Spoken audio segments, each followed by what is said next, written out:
Hi, I'm Riley. And I'm Katie, and welcome to Ideal Podcast, where we talk about the ideal and not so ideal moments going from girlhood to womanhood. Hi guys, welcome back to another episode. Today we are doing something kind of different and unusual for us. We don't really know how it's gonna go, but it sounds like fun. Before we get into that, should we just get the drink rating out of the way? Yeah, let's do it. Do you want to go first? Sure. I'm sure we've probably rated this one before. This is the Strawberry Lemon Poppy. It was one of my tried and true flavors for a long time. Oh yeah, I remember those days. We've changed. We moved on. I drank these religiously my sophomore year of college, so. Fizz rating for Poppy is always up there. I'm going to give it an 8. Flavor, I'm going to give it an 8.5. For some reason, that's the one flavor that I just can't get myself to like. Which I don't know why, because it doesn't really taste like artificial strawberry that you don't like. Oh, yeah, that's true. So, like I was telling you, I tried to get something that we've never tried before, but I feel like we've tried this brand, Swoon. It's like a tea brand, or I might have just seen it at Whole Foods and walked past it. I feel like we've never tried that before. This isn't sparkling, but it's literally 0 sugars, and they use monk fruit to sweeten it. Oh, nice.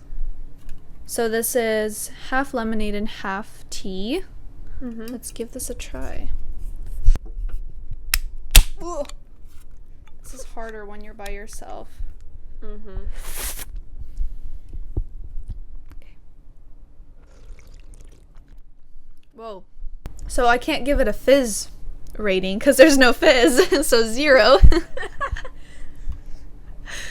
It's very lemony, and I almost don't taste the tea, so flavor, I'll give it a 7. It's refreshing. It's probably good on ice too, so I'd probably have it on ice next time.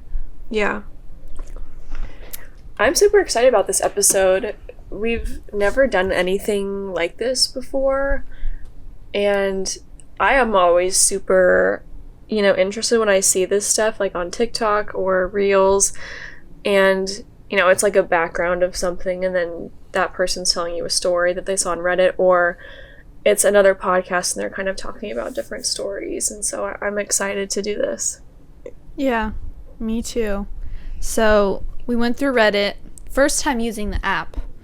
It was kind of confusing, but we found a few stories that we feel like we can relate to and can give some advice. So yeah, we'll just like read it and then... And just ones that are interesting to talk about and that not necessarily are controversial, but, can kind of give a different perspective or point of view for something. And so... Yeah. I guess I could start with the first one. My 19 male, girlfriend 20 female, snooped my laptop. What should I do? My girlfriend and I were chilling, and my girlfriend said she wanted to watch YouTube on my laptop, so I gave her my laptop while I went to shower. When I got out of the shower, I got a notification from WhatsApp on my phone that my laptop logged into WhatsApp. I immediately realized that she was snooping my laptop, reading my chat history with others. She was reading my chat with a female friend of mine. I confronted her about it, and she immediately said sorry, and that she did it because she was curious. I'm not a cheater by any means and do not do anything suspicious or illegal, so of course she found nothing. It made me feel uncomfortable and felt like she crossed my boundaries, which made me lose her trust a bit. She said sorry multiple times, and I said it's okay, but I'm too deep in my thoughts now to have a conversation with her after. She went to the living room to have a glass of wine or something. What should I do? Thanks for giving us that detail. I feel like this is such a tricky thing because I think there's, multiple different parts to this. On the one hand, you know, girls can have such a strong intuition about this kind of stuff. And sometimes, you know, you might find something, but I think you kind of have to recognize in yourself, like, A, am I just having trust issues from past relationships and things like that? Or B, do I actually have a gut feeling that something is wrong and he might be cheating on me or, you know, doing something that he's not supposed to be doing, things like that. So I think you kind of have to recognize within yourself which of the two kind of are aligning with you. Mm-hmm. Yeah, and one thing I can see where she's coming from, but also I feel like our society and just social media nowadays kind of makes you question things that you shouldn't question. Mm-hmm. You know what I mean? Mm-hmm. Like, and I don't know, absolutely. I feel like, especially because he said, like, I'm not a cheater, I didn't do anything suspicious. Like, if you're in a relationship with that person, I feel like you'd know. You know what I mean? Like, if he hasn't given you a reason for it and you just want to go snooping and, like, see what's there, now that's weird, in my opinion. I agree. If you don't see those red flags and you still go looking for something just to get in his, like, personal stuff, I really don't see, like, why that, like, that's not, I don't think you should be doing that. Yeah, I totally agree. I think, again, like, there's that difference between, are you looking for something because, you know, you have trust issues, or are you looking for something because you actually think that there's, you know, like you said, like the red flags. So he should definitely just have a conversation with her about it and how that made him feel. I agree. Yeah. I feel like holding it inside is just going to make things more complicated. And maybe, I don't know. I just feel like I would hate to have to, like, carry these thoughts around without confronting her. So yeah, well, I feel like have a conversation. Yeah, even it can even look like to her, if he doesn't talk to her about it again, she could think, oh, he didn't bring it up again. Maybe he is actually hiding something because he doesn't want to talk about it. I just feel like when you're in a relationship, learn to communicate absolutely everything. And, like, this even applies. We talked about this in our previous episode, where if you hold it inside and, you know, you think that it's better for the other person, but it's actually not. So yeah, exactly. Confrontation, conversation, all of that. Yeah, should we go to the next one? Yeah. Okay. I feel sad because my good friend is in a relationship. I don't know if this is selfish or not, but usually people feel joy when they hear that someone they know has found their soulmate. I've just been feeling sad knowing that her time and energy will now be focused on her relationship. I'm sad knowing that I won't be that special person anymore. I pretended that I'm happy for her, but I've only felt sadness from the moment she told me. What should I do? I'm just sad. I feel like a bad friend for thinking this way.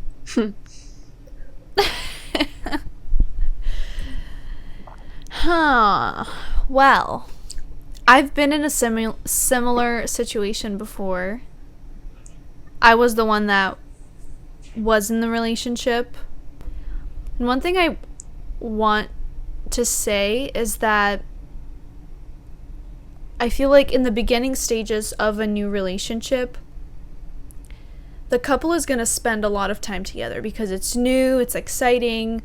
But I don't think that the friend should expect it to be that way all the time. In some cases, that is the situation.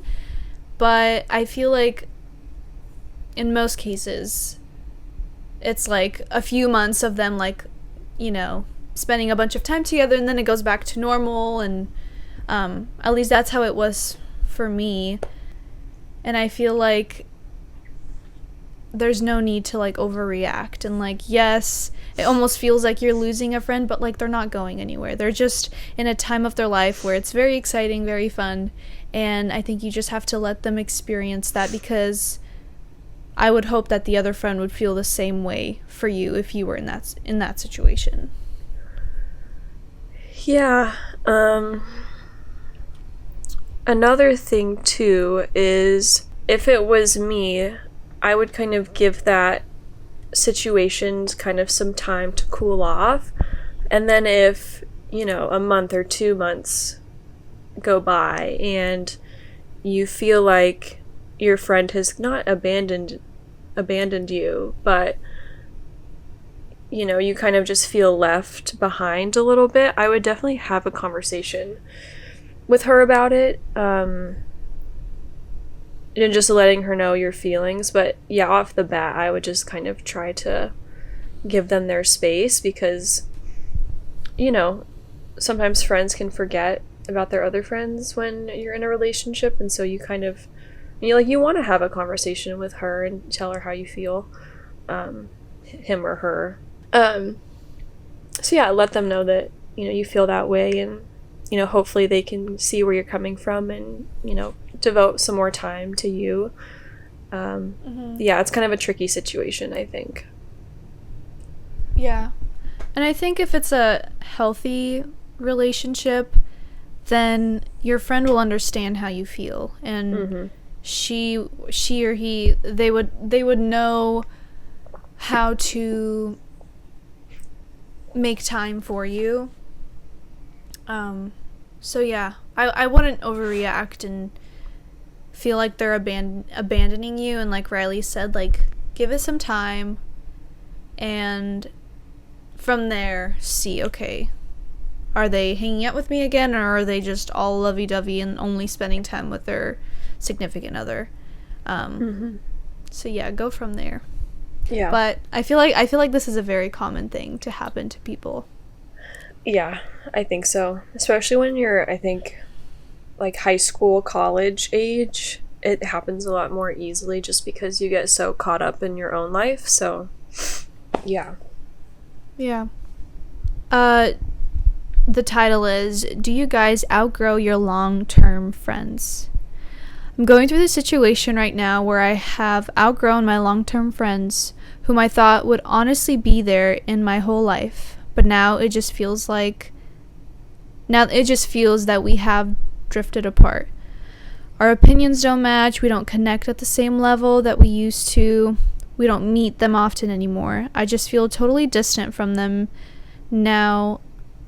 I hardly know about what they're doing, and whatever I get to know is through Instagram nowadays. It's so weird.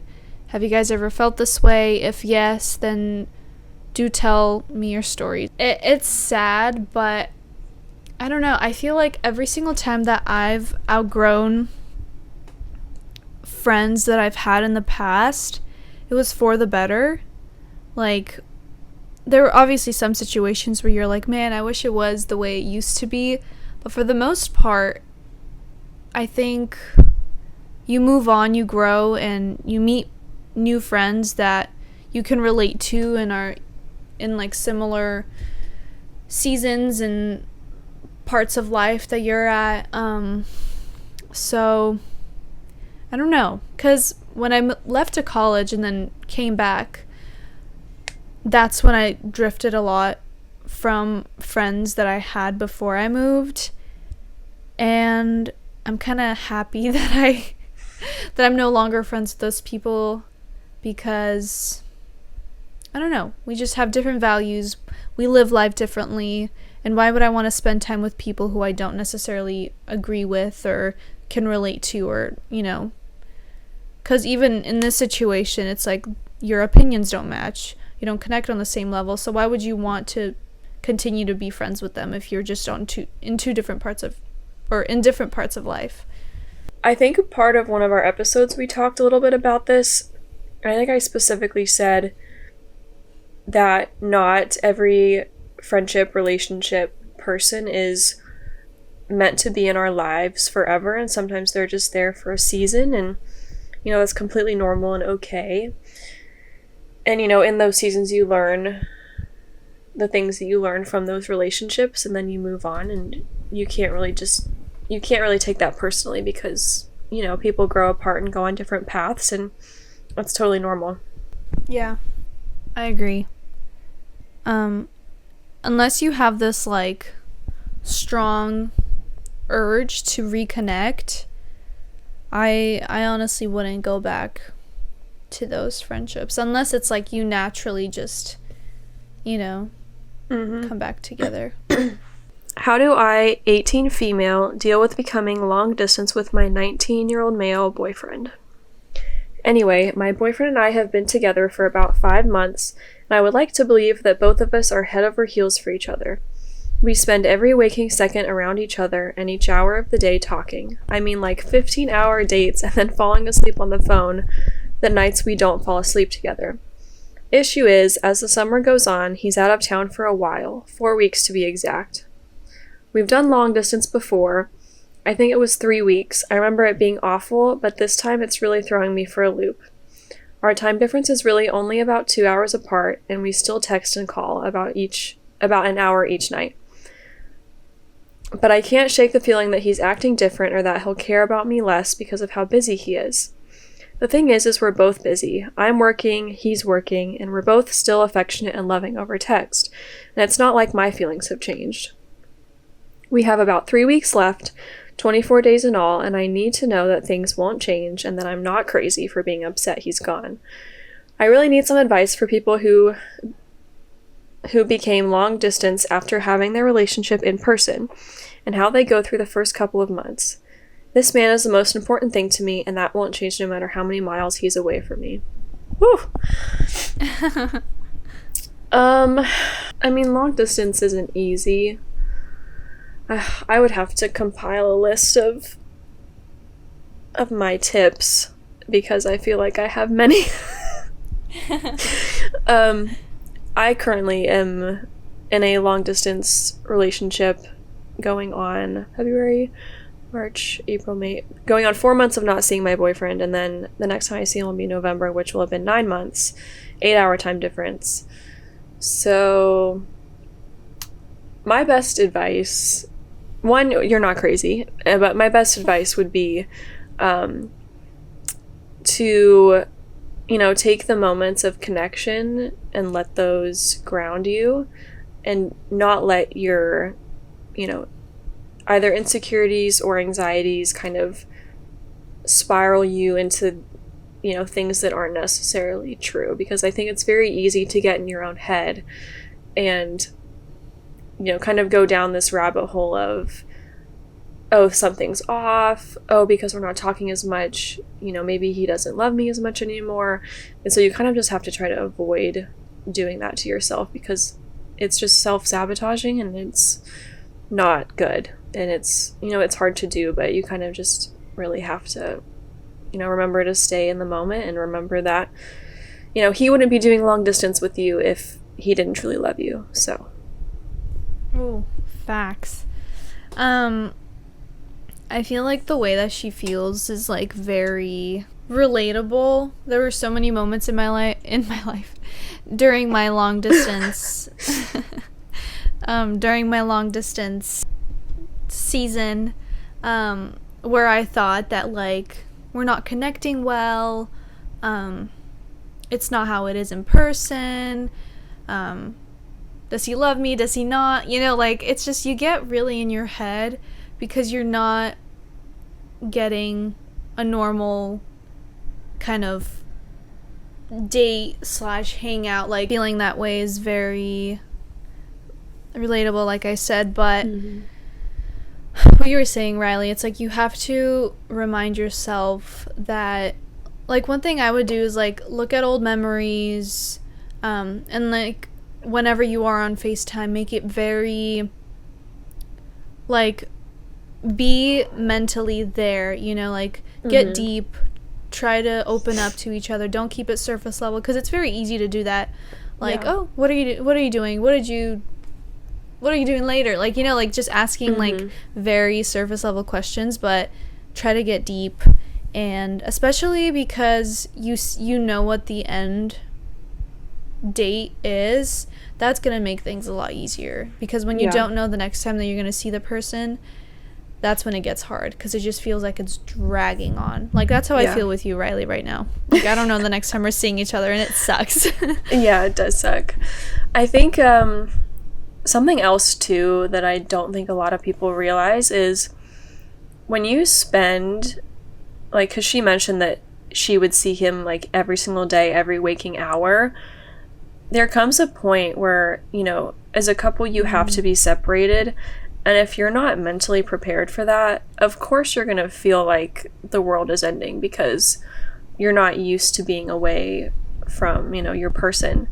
And so knowing a healthy balance between, you know, taking your space and then also being with your partner allows you to, you know, not feel the extreme highs and lows of, you know, being separated, and you're just, I don't know, I think it's healthier that way.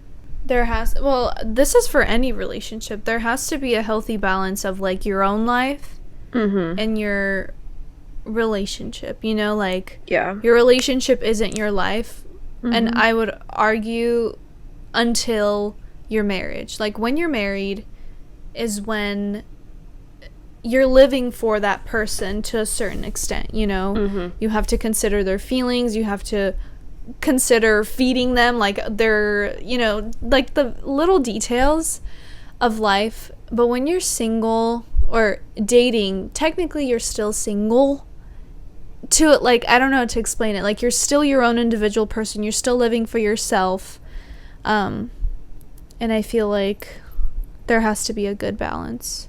Yeah, you know, I agree. Oh, so I can no longer make my friend's wedding. How do I tell her? A girlfriend of mine is getting married in Italy this year in October. I was invited to participate as a bridesmaid last year and have been excited about the upcoming wedding. She's in a great relationship, and I'm really happy for them. I'm a vocalist, or I'll skip that part. Fast forward to this year, my work situation was extremely toxic, and I resigned from my role without another one in place, pretty much at the top of the year. Because of my industry, tech, I had confidence that it would take me maybe 3 months to secure a new role. I don't know about that. But the market has been so rough, and I have been getting rejections left and right. I had 6 months of expenses saved, and now I'm closing in towards the bottom of that. No job in sight, with a possible move at the end of the lease, August, and a European wedding in October, plus a Caribbean bachelorette also in August. I've only reserved things for the wedding, so no money is due yet, but it's looking like I won't be able to afford it. Between the bachelorette and the wedding, I'm looking at $4,500 on the low end, and I'm at the point where I just can't afford that and living expenses, especially when I have no idea when or if I'll be employed again. How do I have this conversation? I really want to be there, but I can't go into debt for this, and I can't afford it, if I'm being frank. Oh, that is... Yeah, that sucks. But also, like, if you're doing a destination wedding, and if you're doing a bachelorette, and a destination bachelorette, as a bride, you cannot expect your guests and family members and friends to pay for all of that. Like, from what it sounds like, I mean, maybe she has to pay for, like, a flight, but, like, hotel is booked. I don't know, like, what the bride and the groom are gonna cover. But if I was a bride, I would 100% understand where my friend is coming from, especially because her situation is so extreme, you know, like losing a job, still having to pay for rent.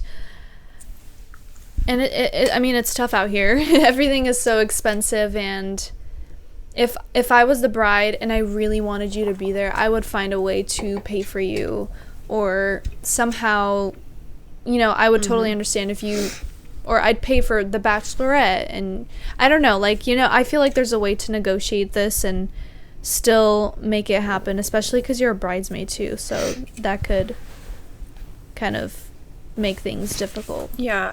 I mean, if I was the bride in the situation and say, you know, it was you and you told me, I would be completely understanding. Like, I wouldn't be mad at you. That's for sure. Like, it's not your fault. And so I would feel sad, you know, if you weren't able to come. But yeah, like you said, I'd either find a way to get you there or just be completely understanding, and it just is what it is. Yeah. I've heard a lot of stories about, like, insane bridezillas and, like, like, crazy bachelorette trips, and I don't know. It's, like, it's just very... If a bride is not understanding and is expecting guests, family members, friends to pay thousands and thousands of dollars to be there, I don't know. I just think that's wrong. Definitely be like, everything that you wrote here, say that to the bride. Yeah. Because exactly, you're doing nothing wrong, literally. Is my friend secretly a hater? She doesn't reply back to my Snapchats for weeks every time, but she's watching my Instagram and Snapchat stories this whole time and watching my TikTok. She doesn't like a single one of my posts, and she's ignoring my messages. What is her deal, or am I being irrational? You're not. Yeah, you're not being irrational. I think she's a hater. I feel like this is super common, actually. And I don't know why sometimes women and girls have like this. I don't know. It's weird. Because I know what the feeling is like. Isn't it called like silent hatred, or like silently, I don't know, like, especially with social media, I feel like a majority of people like silently look at your stuff, see your posts, and just choose not to like it or react, which, like, it's fine. But if it's your friend, I feel like there's just this like unwritten rule where you hype up your friends on Instagram and, like, you know, I don't know. It's weird to me. I'll never quite understand it, and I guess it just comes from a place of, like, maybe that friend has, you know, is subconsciously either jealous of that friend, or, you know, I don't know, maybe the picture is with another friend and she feels threatened by the other friend, like, it, but it doesn't stem from a good place, is basically what I'm trying to say. And so, is your friend secretly a hater? Possibly. I don't know. Yeah. You're definitely not irrational, though.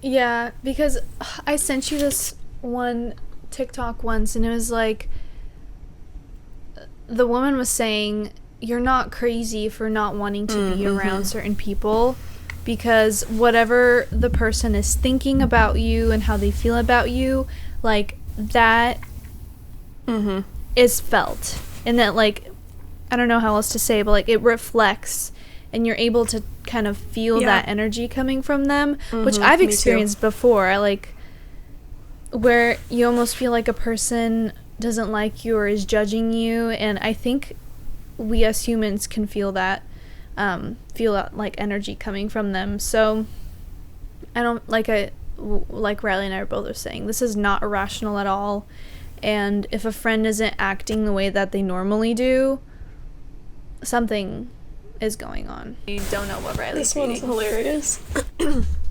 Okay. So this person says, so this girl I'd been seeing for a few months. I was 21, she was 24, and had a boy about 2 years old. She was basically normal, had a good job, took care of the kid okay. She was kind of a dim bulb, though, not very bright. I was bored in the relationship and didn't really want to become a stepdad to the kid, so I ended it, no problem. run into her a month or so later at a bar, and we end up going back to her place for So we end up going back to her place for a night of hookup. Next morning, she makes coffee and breakfast. I go to school, she goes to work.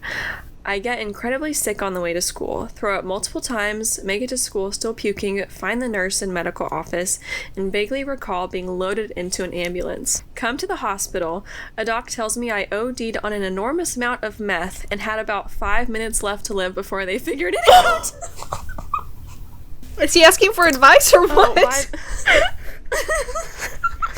Oh, by the way, there are some federal agents here to talk to you. Turns out she had planned this whole thing and decided that if she couldn't have me, no one could. She went to jail but got a reduced sentence for turning on the family member that was making and distributing the meth. The end. Oh my goodness. My one advice for this is